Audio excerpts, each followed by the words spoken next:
Ed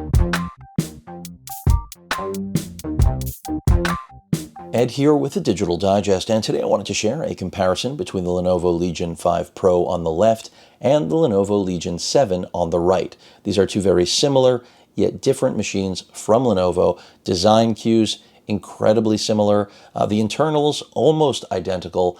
They have the same 16-inch brand new 2560 by 1600 resolution IPS panel, 16 by 10 aspect ratio, 165 hertz refresh rate. They've got the same AMD Ryzen 7 5800 8-core processor. We've got an Nvidia 3070 in here and Nvidia 3060 in the Legion 7. Of course, you can find other configurations. Both have 16 gigs of RAM, half terabyte NVMe SSD here, 1 terabyte here. Great I/O across both. A lot more plastic employed on the much more affordable Legion 5 Pro than the nearly all aluminum Legion 7. And a lot more RGB on the Legion 7, but of course you can disable it. With that said, let's take a look and a listen to their displays, which right now I have color calibration set to default, so we're looking at what each panel will look like without any form of calibration. And that's what, interestingly enough, I've already noticed, the panels aren't identical even though they are on paper. So again, take a look and a listen. Excuse the RGB madness. We'll get rid of that soon enough. Both panels are at 100% brightness, and the audio is also at 100%.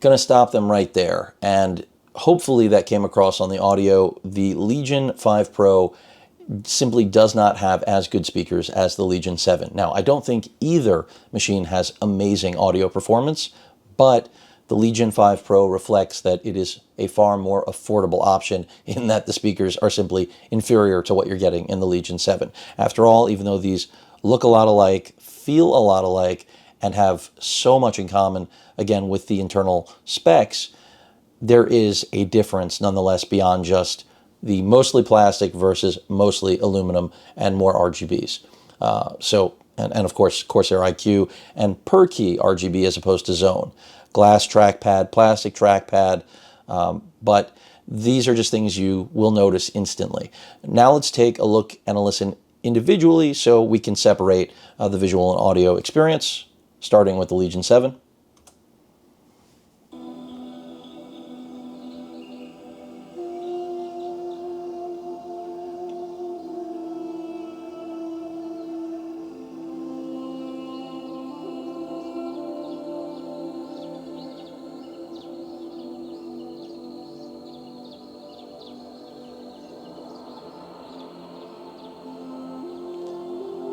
Fairly clean, not perfect, but loud enough and very little distortion compared to what you're about to hear with the Legion 5 Pro.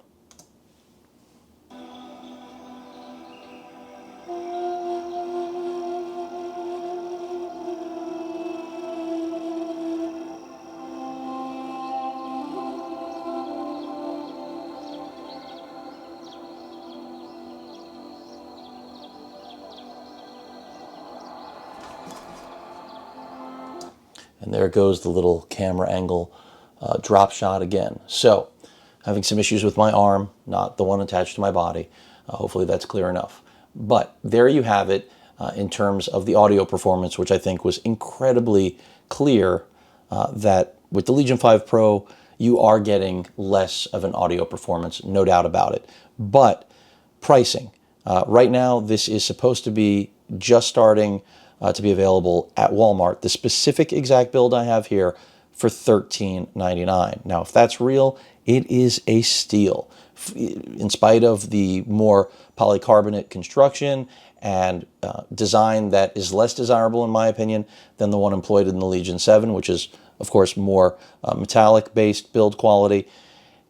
Again, for the CPU, GPU, RAM, and even that half terabyte NVMe, as well as just the capability, the raw potential of the CPU-GPU combo, this is the best deal, I think, on the market right now. Both have webcams, by the way. Neither are impressive.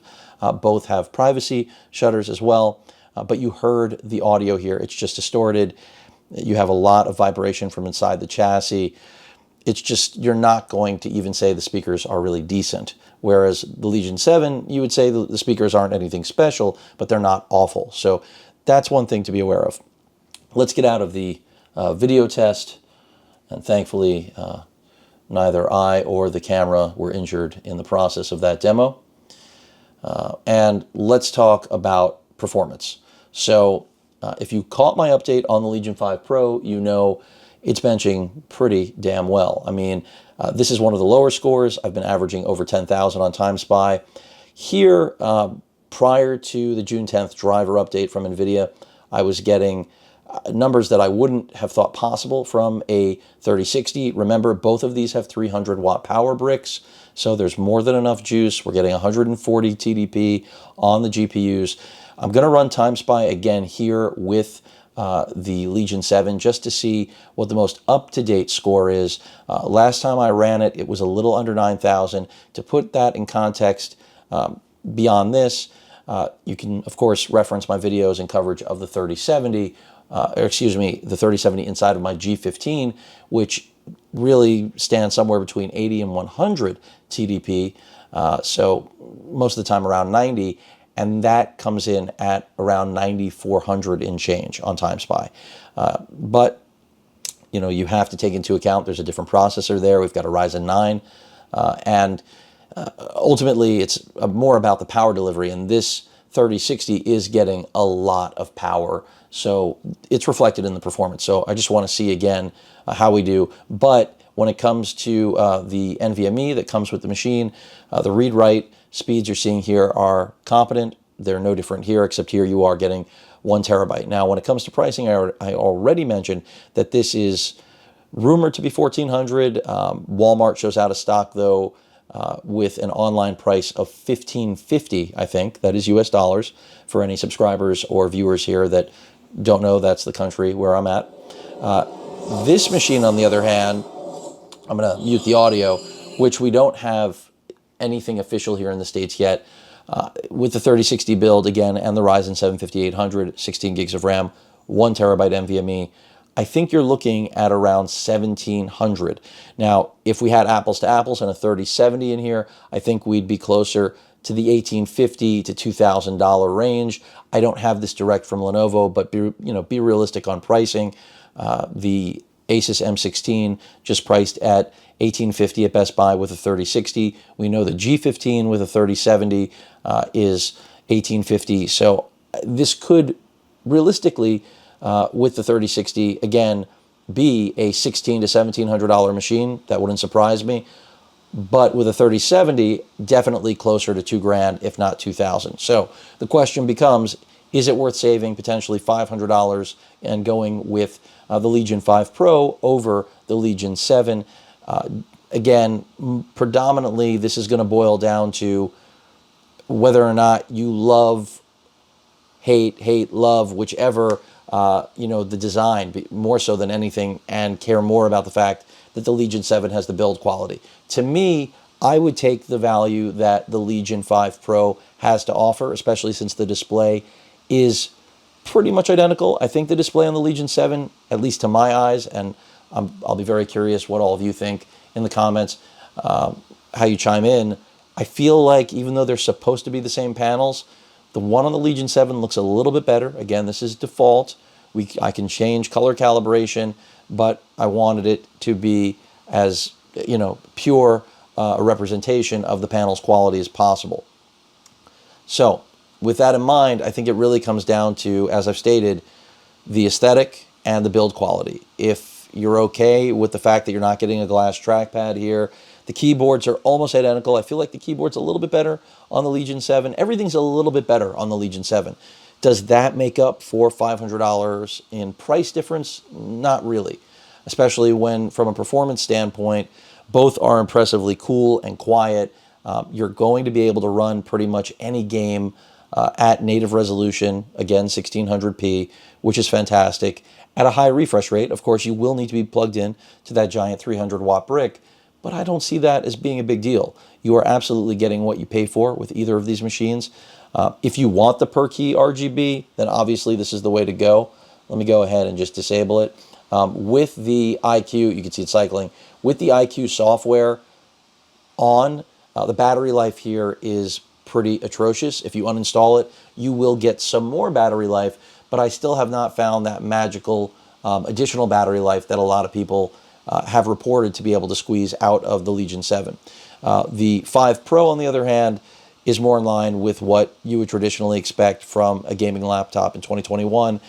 So with iQOO uninstalled, which is ridiculous to even imply, some people are saying just turn off the actual iQOO service, you're looking, from what I'm experiencing, 5 to 6 hours, so they're about a wash on battery life. But again, I think the display looks better here. Build quality is better. Definitely prefer the glass trackpad. And keyboards are really close, but as I've stated, zone RGB, per key RGB, and I don't know how much it's going to matter to people. Second time I dodged a bullet, in case anyone was realizing. Going to have to tweak the arm after this review. I don't know how many times I can dodge bullets in one day. So to me right now, if pricing wasn't an issue, the Legion 7 would be the way to go. It doesn't scream gamer the way the Legion 5 Pro does, but I think that's part of it being more affordable, and I think it's also part of Lenovo pitching this to a younger audience. I'm gonna put it there, that the demographic for the Legion 5 Pro is younger than that for the Legion 7. And I could be completely wrong, but generally the people who have the extra cash to spend on the more premium build quality, on the overall aesthetic being more pleasing to someone who doesn't want a machine to scream gamer, the people that are going to be able to pay that difference, and by the way, all the fan noises, of course, the Legion 7 right now, are going to be older people that have the disposable cash. They've got the income, and to them, $500 isn't necessarily a big price to pay to get something that you think is a lot less ugly. So I think that's what it comes down to, and I think that's exactly what the Legion 7 delivers. Now, the fan noise you're hearing is interesting. I actually so far feel like the Legion 5 Pro is not as loud as the Legion 7 when the fans kick on under heavy load. I haven't opened these up yet. I probably will if there's enough interest from all of you, because there are 2 NVMe slots in each of these. RAM can be upgraded. I think Lenovo states 32 gigs on both, but I think a lot of people have been claiming that you can go to 64. I likely will not make that upgrade simply because I'm not running out and buying RAM to throw in here. But love that nothing is soldered on either of these. Anyone who's interested in whether or not there's a hinge issue, both seem really well done. You may have already noticed the hinge is slightly different on the 7 versus the 5 Pro. Here we came in at 8701. My last benchmark was, I think, 8800 and change. So again, this is some of the best performance you're going to get out of a 3060, but you see the difference having a 3070 with the same 140 TDP. So I wanted everyone to be able to see that. Also, the screen brightness, if I take it down, for those of you that are wondering how bright things are right now, because these both have very bright displays, you're talking about nearly 500 nits on each of them. Again, to my eyes, I do have 2 of them, thankfully, still. The Legion 7 does have the better display. I expected it to be a wash, but again, it just seems like Lenovo knows how close these machines are. They can be spec'd identically, although I don't think a 3080 build exists for the Legion 5 Pro. I think that is reserved for the Legion 7. The point here is that everything's just a little bit better. How material that's going to be to your choice to purchase one of these, that's another story altogether. I can't see a lot of people deciding that the aesthetics are going to win them over. I think they're going to go with what is the best performer for the money, and I think right now the Legion 5 Pro is that machine. I think the reason the Asus G15 sold as well as it did was, again, because it had one of, if not the best for all of this year, price to performance ratios. I mean, I got it for $1,750, now it's $1,850, and it was considered a bargain at that price. Now we're seeing laptops that are outperforming my G15 because this does synthetically, and I do prefer the 16:10 aspect ratio. Some of you will not. The letterbox black bars that you get at the top and the bottom, not the best for watching content, but it is a larger display. And then in addition to that, you've got to take into account the fact that most games will support it. Not all, but most will. So you are getting more resolution. And again, the GPUs are totally competent when it comes to playing things at ultra native. And you've got G-Sync. I forgot to mention that. So that's another nice thing. Another design difference is that you may have noticed that the Legion 7's display is a little bit lower than that of the Legion 5 Pro, and that's simply because where the panel is actually seated in the frame. There's just a clear difference. It's a little bit lower on the Legion 7. Just another thing to point out. And once this is done, the crystal mark, I'm going to just again give a tour of the exterior of the machines. Photo editing, video editing, going to be a complete breeze on these. If you're thinking about CAD, Revit, I haven't installed them, but I have on my G15.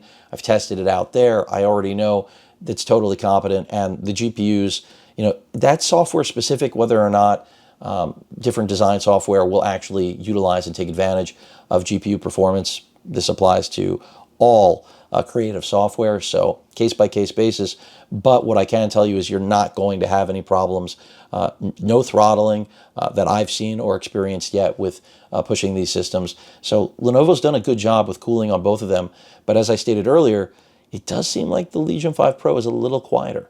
So the cooling system may be doing a better job here. I'll need to spend more time and just see. Again, I haven't had the Legion 5 Pro that long, but these are obvious observations.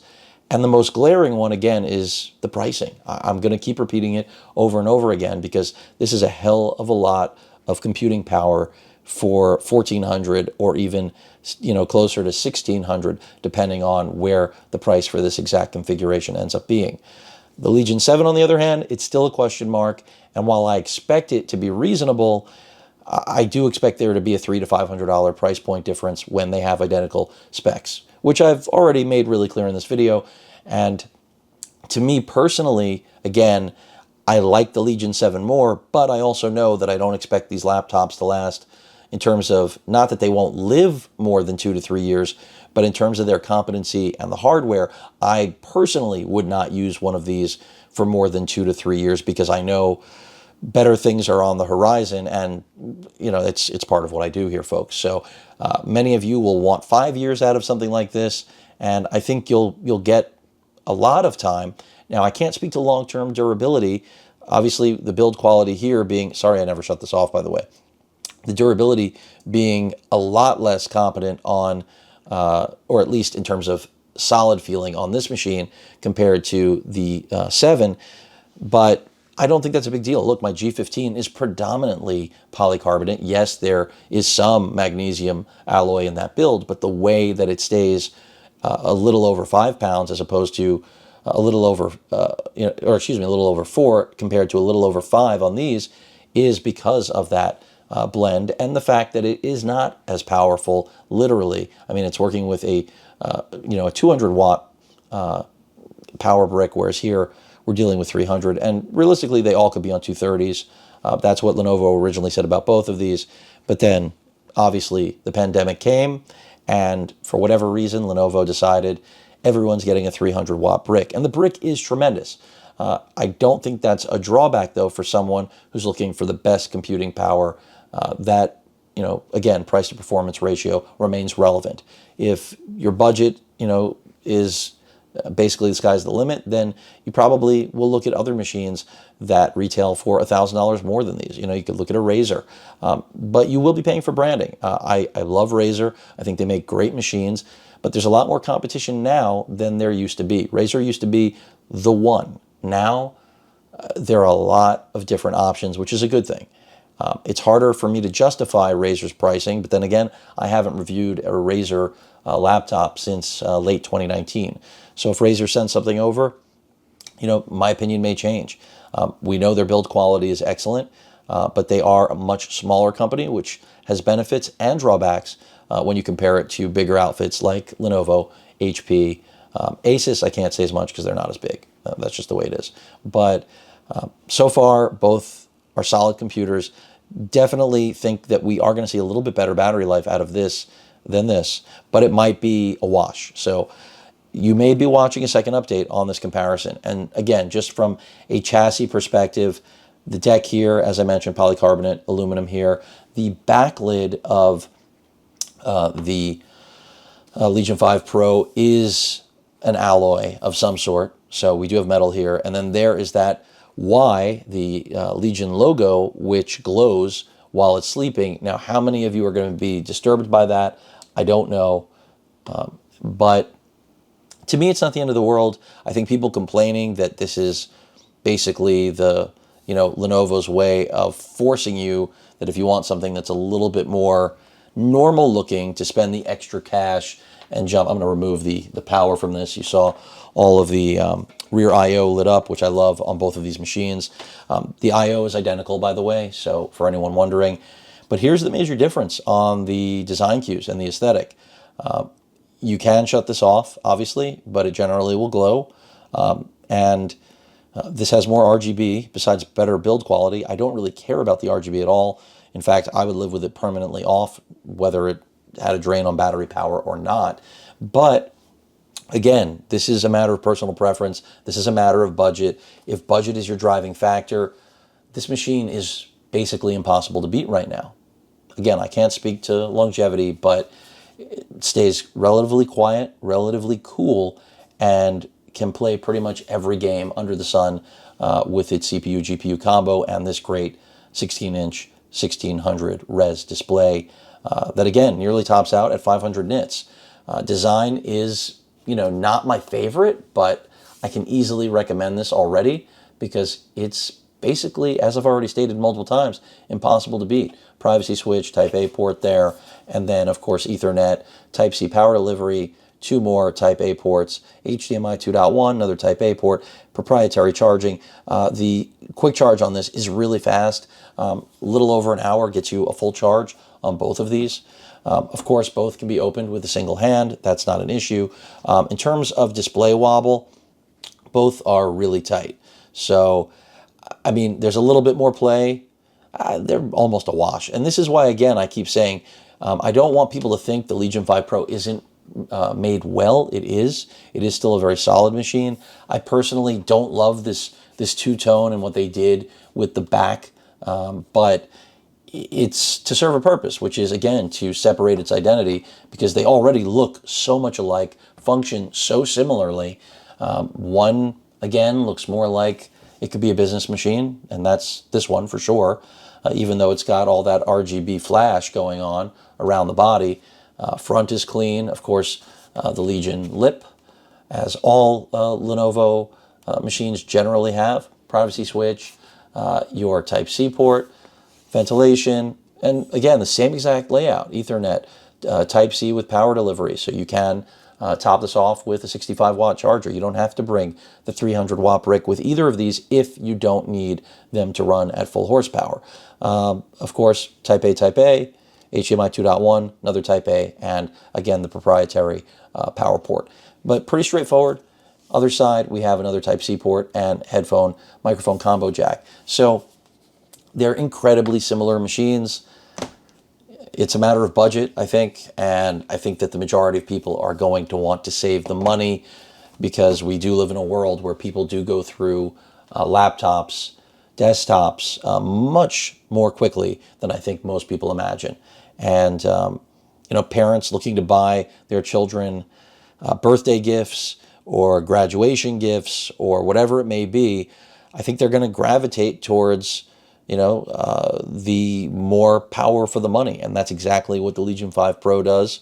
It delivers that. Whereas, the Legion 7 clearly is the, I will pay a premium to have the machine not look like this. And I think it's smart on Lenovo's part to do this. I'm still just really blown away by the performance that they've packed into the Legion 5 Pro. Again, if that price is real at Walmart for $1,400, run out and get it. I mean, don't even think about it. You know, I think they have a decent return policy. I don't even have an affiliate link to throw in here. If I did, I would. That's the least, you know, I could do with my channel, obviously. These are not sponsored videos. I'm not being paid by Lenovo in any way, shape, or form. These machines are going back. They're loaners, but they're both great. And you already know which one I prefer. But if I had to purchase one, even with everything I've said about this is the more adult machine, I have to say that the price here is just way too compelling, and it would be really hard for me to pass up, in spite of the fact that I think this thing is pretty busted when it comes to cosmetic look compared to, of course, the Legion 7. But it's not ugly enough to turn me off. That's the point. I don't want that to become like the standard bearer of my channel now. Not ugly enough, but crazy performance for the money. More of a balance of performance and cosmetic aesthetic here with the Legion 7. It's really up to you. You will not go wrong with either of these, that's for sure. But this is just, right now, industry-wide, everybody should be worried because I have not seen a laptop at this price point with this sort of performance. We're talking about desktop class computing, so it's not just gaming. Again, anything in design software, editing software, these machines, all these new laptops with the Ryzen 7, Ryzen 9, and the 11th gen Intel H series chips paired with Nvidia 3000 series GPUs, this is the year of the laptop, folks, even though everyone thought it was the year of the desktop. Any questions or comments, please feel free to post them. Hit that like button, and as usual, please feel free to subscribe, and please stay safe. Later.